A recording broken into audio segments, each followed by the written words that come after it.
Hey there, today I'm going to show you how I make my super delicious and simple cheesy popcorn. Let's eat. For this recipe, I'm using grated Parmigiano Reggiano, popping corn, salt, black pepper, olive oil, and grapeseed oil. And this is the Parmigiano Reggiano I'm using. Now, I was taught a specific popcorn technique that works amazingly. I'm using 1 tablespoon of grapeseed oil and 3 popcorn kernels first.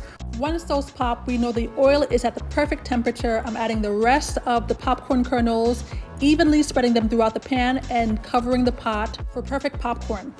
Once popped, I'm putting a portion of my popcorn in a large bowl and flavoring it with the olive oil, salt, black pepper, and Parmigiano Reggiano.